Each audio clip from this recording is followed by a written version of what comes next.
मित्रांनो, साधी माणसं या मालिकेच्या महा एपिसोडच्या पहिल्या भागामध्ये आता मीराची रिक्षा मध्येच बंद पडल्यामुळे ती स्वतः आता लगेच चालत चालत ऑर्डर पूर्ण करण्यासाठी चाललेली असते।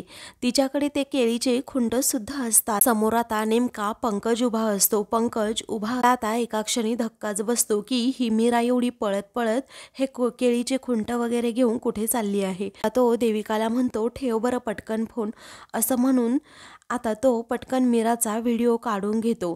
तेव्हा तो व्हिडिओ काढत असताना तो खूप हसत असतो, कारण मीराची ही काय अवस्था झाली हे पाहताना त्याला आनंद होतो। त्यानंतर मीरा आता पळतच आपली ऑर्डर पूर्ण करण्यासाठी चाललेली असते। काहीही झालं तरी 12 वाजायच्या आत तिला पोहोचायचं असतं। त्यानंतर संध्याकाळी आता मीरा ही घरी येते तर राजू मेकॅनिक तिला कॉल करतो आणि म्हणतो की तुमच्या प्रेमाची गाडी आता उद्या दुपारपर्यंत ठीकसुद्धा होईल आणि मग तुमचं प्रेम असं रुळावरून धावेल। त्यावेळी आता मीरा हसते आणि म्हणते, राजू दादा, अहो रुळावरून कोण धावतं तुम्हाला माहिती आहे ना, ट्रेन धावते। राजू मेकॅनिक म्हणतो, वहिनी अहो तुमची ही ट्रेनच असणार आहे, कारण तुमच्या नवऱ्याची ती डार्लिंग आहे ना म्हणून। मग आता मीरा हसते आणि म्हणते, उद्या मी येते, असं म्हणून फोन ठेवते। त्यानंतर ती घरात एंट्री करते। तोच आता समोर पंकज, देविका आणि निरूपा या तिघेही खूप हसत असतात, कारण आता पंकजने जो व्हिडिओ काढून घेतलेला असतो ना मीराचा पळतानाचा, तो व्हिडिओ पाहून हे तिघेही खूपच जोराजोरात हसू लागतात, मोठ्या मोठ्याने हसू लागतात। ते पाहून मीरा आता तेथेच थांबते आणि त्यांच्याकडे अगदी आश्चर्याने पाहू लागते।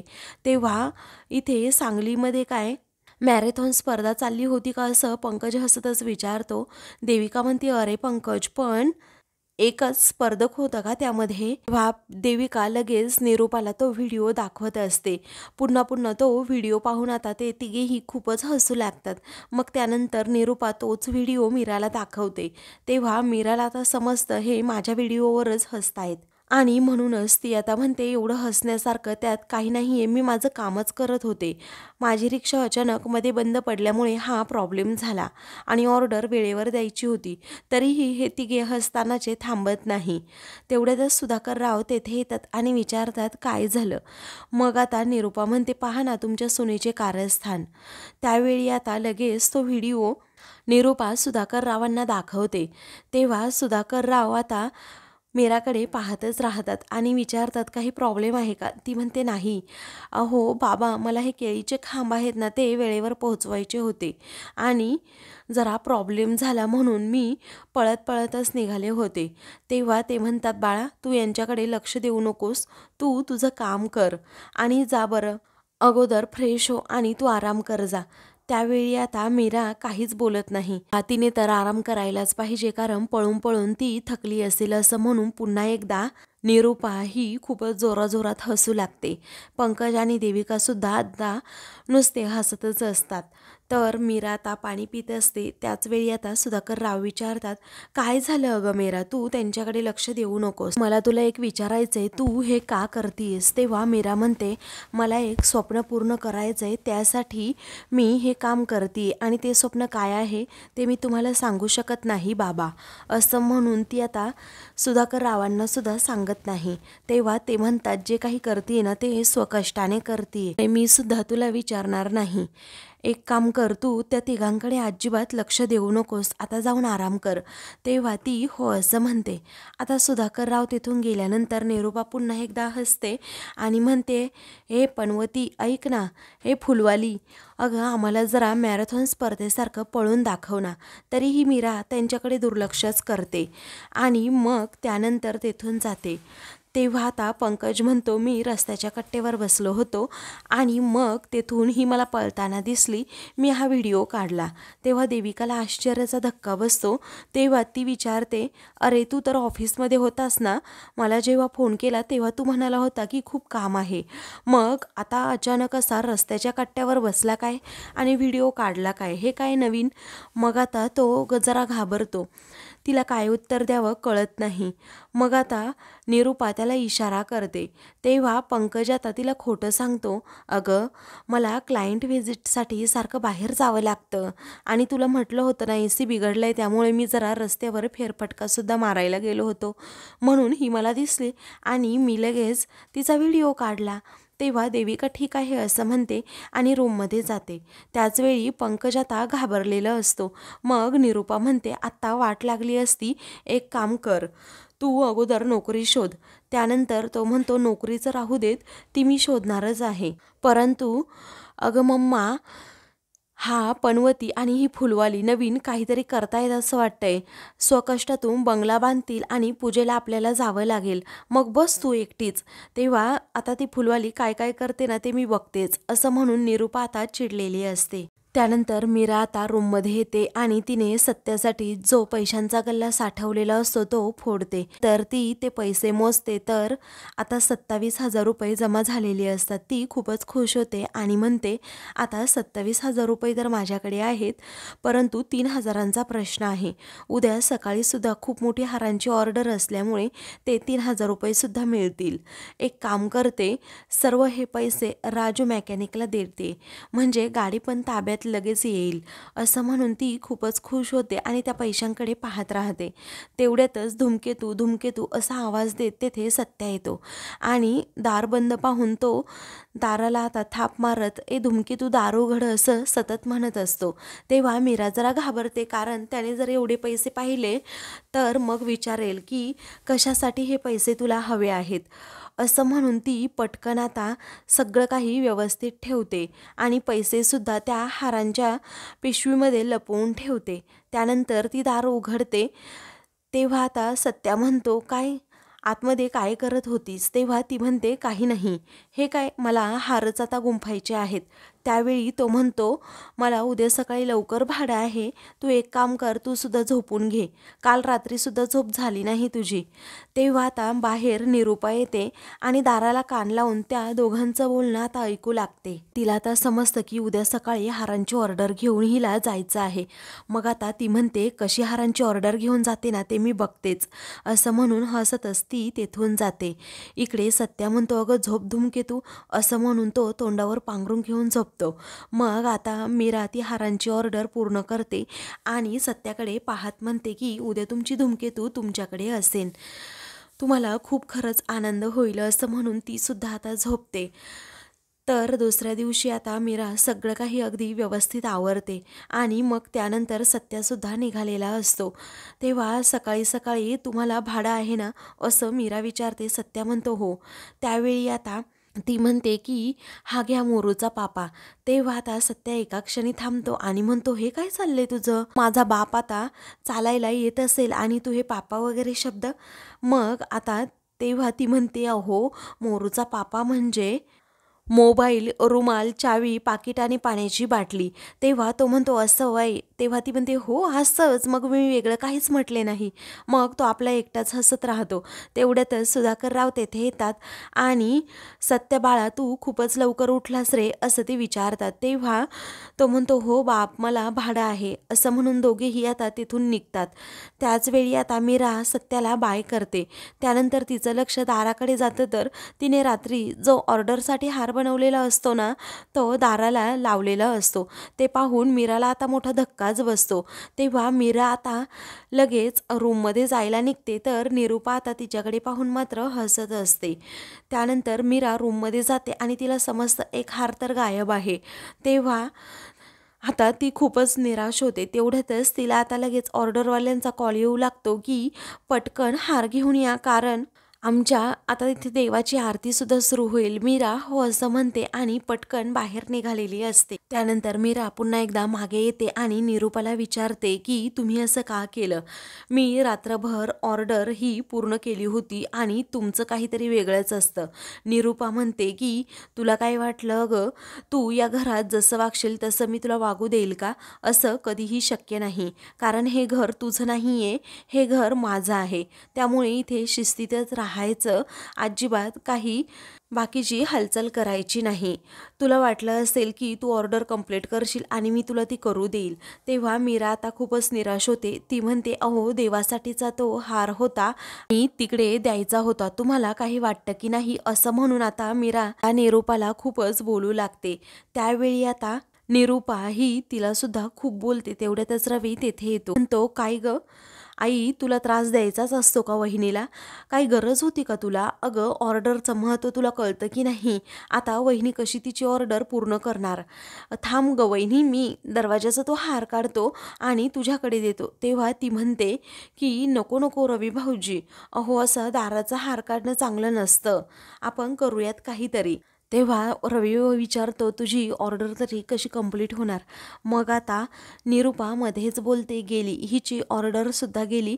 एक काम कर, धावता धावता आता फुलांचा हार आणि मग म्हणजे तुझी ऑर्डरसुद्धा कंप्लीट होईल. असं आता लगेच ती मीराला टोमणा मारते. पुढे रवी विचारतो, वहिनी पुढे काय करायचं काय आता? चल मी तुला मदत करतो मग. तेव्हा ती म्हणते, नाही, रिक्षात जाता जाता मी हार बनवेन.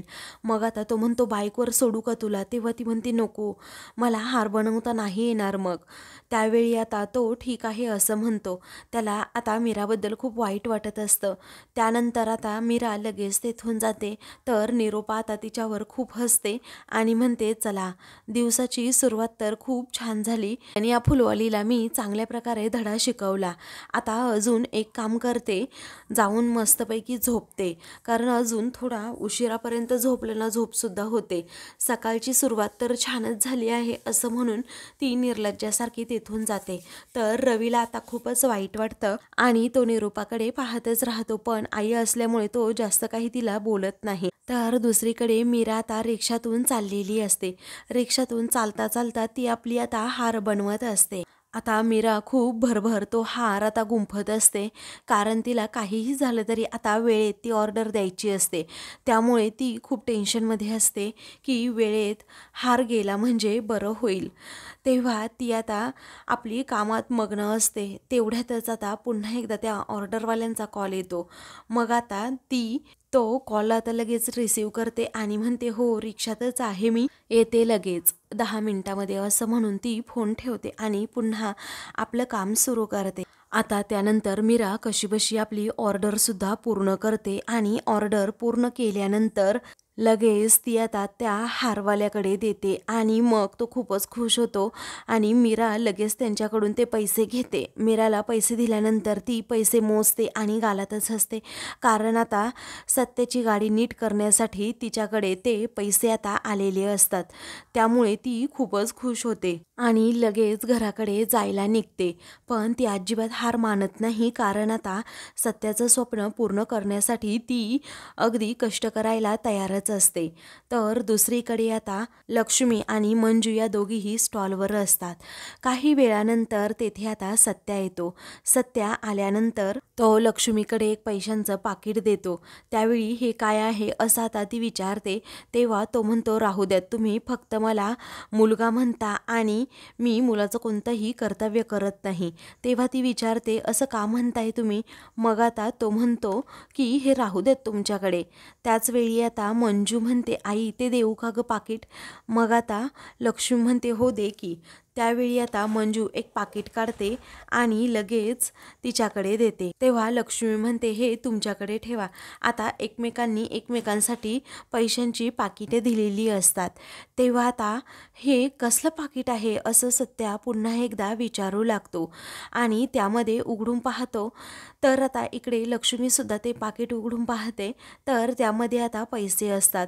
दोघांनीही एकमेकांना पैसे दिलेले असतात हे त्यांना आता समजतं. मग आता सत्य विचारतो, हे पैसे कशाला? तेव्हा आता लक्ष्मी म्हणते, हो मीरा म्हटली होती की तुम्हाला गरज आहे म्हणून.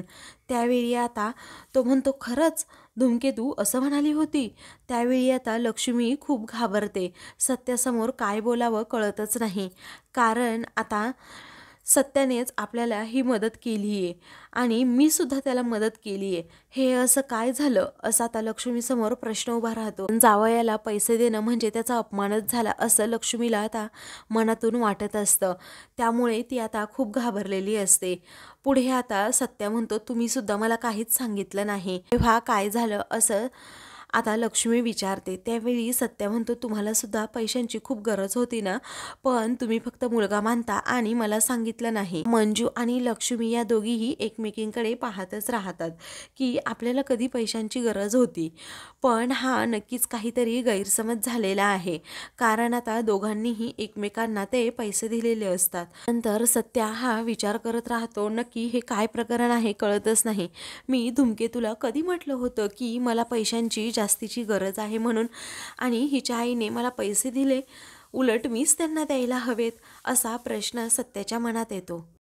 तर दुसरीकडे मीरा आता खूपच खुश असते, कारण तिच्या ऑर्डरचे पैसे तिला मिळालेले असतात.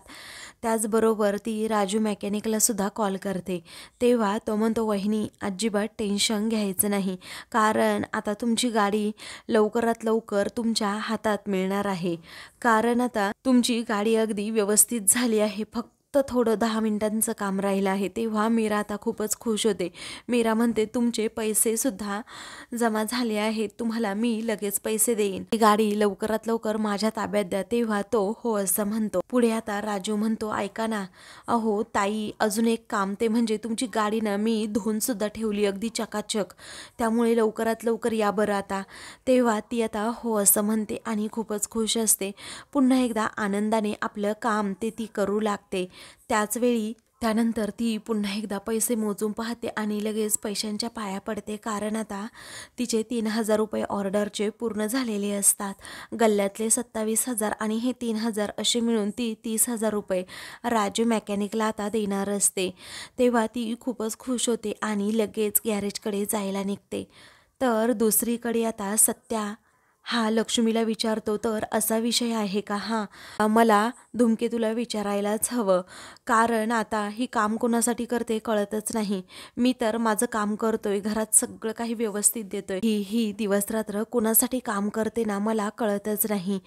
आता तिला विचारायलाच हवं, जर ती आजारी पडली तर मग कोण जबाबदारी घेणार, असं म्हणून तो आता लक्ष्मीला सगळं काही मीराबद्दल सांगतो की दिवसाची सुद्धा सारखी आपली धावत असते, सकाळी सुद्धा घरातलं सगळं काम करते आणि मग त्यानंतर लगेच ऑर्डर पोहोचवण्यासाठी जाते.